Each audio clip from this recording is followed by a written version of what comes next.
बिस्मिल्लाहिर्रहमानिर्रहीम। अस्सलाम वालेकुम व्यूअर्स, मैं हूं एडवोकेट एहसन कुरैशी। आज हम डिस्कस करेंगे कि सक्सेशन सर्टिफिकेट की ज़रूरत कब पेश आती है, सक्सेशन सर्टिफिकेट बनाने का इख्तियार या जारी करने का इख्तियार किसका है, सक्सेशन सर्टिफिकेट के हवाले से कौन से कवानीन राइजुल वक्त हैं उनके ऊपर डिस्कस करेंगे और सक्सेशन सर्टिफिकेट बनाने के लिए किन किन चीज़ों की ज़रूरत होती है इसके ऊपर भी आज हम डिस्कस करेंगे। इससे पहले कि मैं अपनी वीडियो का बाकायदा आगाज़ करूं, आपसे गुजारिश है अगर आप मेरे चैनल पर नए हैं तो मेरे चैनल को सब्सक्राइब कर लें और इस वीडियो को ज़्यादा से ज़्यादा लोगों तक शेयर भी करें ताकि इस मालूमाती वीडियो को ज़्यादा से ज़्यादा लोगों तक पहुँचाया जा सके। सक्सेशन सर्टिफिकेट सक्सेशन सर्टिफिकेट के हवाले से एक नया कानून letter of administration and succession act 2020 Islamabad की हद तक और letter of administration and succession certificate 2021 Punjab की हद तक और इसी तरह 2021 सिंध की हद तक एक लॉ मौजूद है जिसके तहत सक्सेशन सर्टिफिकेट जारी किया जाता है। आज हम सक्सेशन सर्टिफिकेट के ऊपर डिस्कशन करेंगे, लेटर ऑफ एडमिनिस्ट्रेशन के ऊपर फिर किसी लेक्चर के अंदर हम डिस्कस करेंगे। सक्सेशन सर्टिफिकेट पहले ये होता था कि जो सिविल कोर्ट हैं, सक्सेशन एक्ट 1925 के तहत डिस्ट्रिक्ट जज के पास ये केस एक पटिशन दायर की जाती थी और डिस्ट्रिक्ट जज जो कानून के मुताबिक जो सेक्शन 371 से लेकर सक्सेशन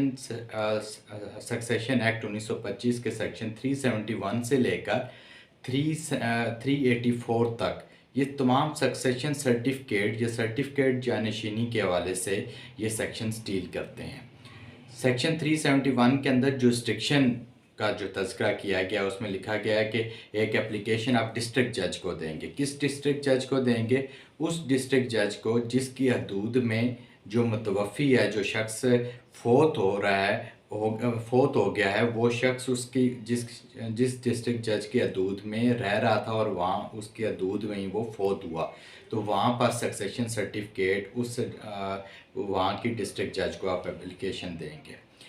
या फिर वहाँ पर भी एप्लीकेशन दी जा सकती है जहाँ पर उसकी जायदाद मौजूद है, किसी जायदाद उसकी मौजूद है, वहाँ भी आप डिस्ट्रिक्ट जज को एप्लीकेशन दे सकते हैं। ये 371 के अंदर जुरिस्डिक्शन का तज़किरा किया गया है। अब उसके बाद 372 के हवाले से है कि एप्लीकेशन का क्या तरीक़ाकार, ये ऑनवर्ड्स मैंने सेक्शन बता दिए। 384 तक सारा सक्सेशन सर्टिफिकेट के रिलेटेड ही सेक्शंस हैं। अब जो सक्सेशन सर्टिफिकेट का जो प्रैक्टिकल प्रोसेस है वो क्या है? एक एप्लीकेशन आप दायर की जाती है जो कि कोर्ट के पास, सीनियर सिविल जज के पास एक एप्लीकेशन, एक पटिशन दायर की जाती है। एक पटिशन दायर की जाती है और उस पटिशन के अंदर क्या क्या डॉक्यूमेंट्स लगाए जाते हैं उसके ऊपर डिस्कस कर लेते हैं कि सबसे पहले जो मुतवफ़ी है उसका डेथ सर्टिफिकेट, उसके बाद FRC फैमिली रजिस्ट्रेशन सर्टिफिकेट और लीगल जिसमें लीगल एयर्स की डिटेल मेंशन होती है, उनके जो शनाख्ती कार्ड हैं कॉपीज़ उनकी, और जो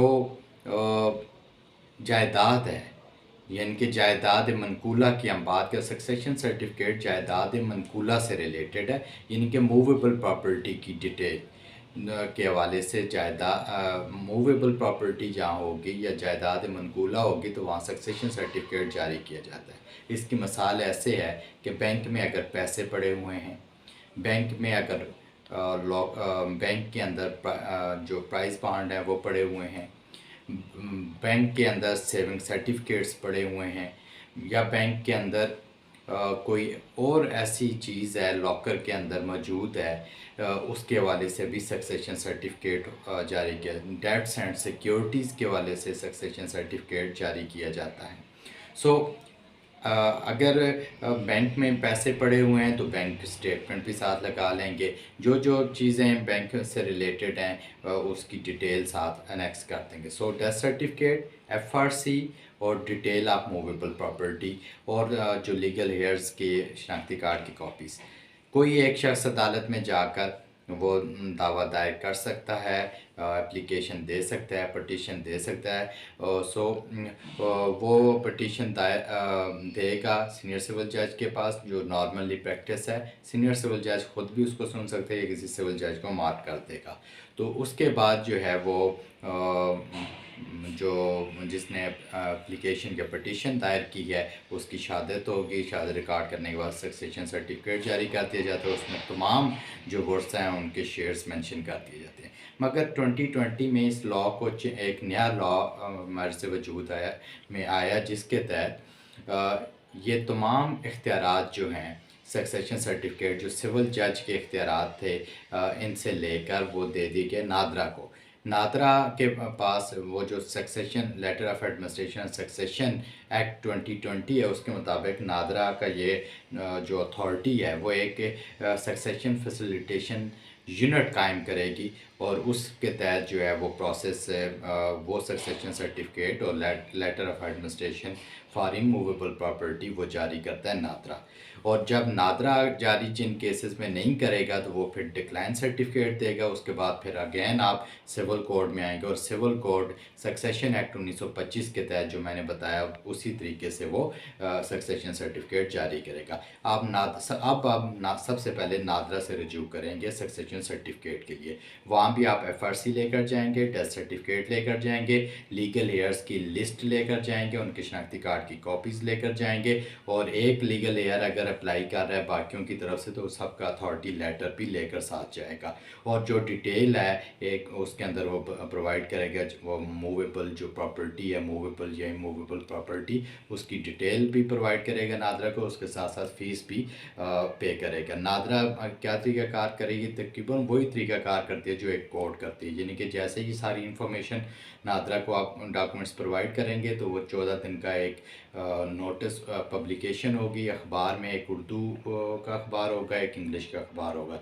14 दिन के बाद अगर कोई भी शख्स ऑब्जेक्शन नहीं करता तो फिर वो तमाम लीगल हेयर्स की इंक्लूडिंग एप्लीकेंट, वो जो भी लीगल हेयर एप्लीकेंट है, बायोमेट्रिक वेरिफिकेशन करेंगे और उसके बाद जो है वो सक्सेशन सर्टिफिकेट जारी कर देंगे। और अगर उसमें कोई इशू आता है तो फिर डिक्लाइन सर्टिफिकेट वो जारी करेंगे और उसके बाद फिर आप सिविल कोर्ट में से रजू करेंगे और सिविल कोर्ट ये आपको सक्सेशन सर्टिफिकेट जारी करेगा। सो ये आज हमने मुख्तसर वक्त में सक्सेशन सर्टिफिकेट को डिस्कस करने की कोशिश की। Thank you.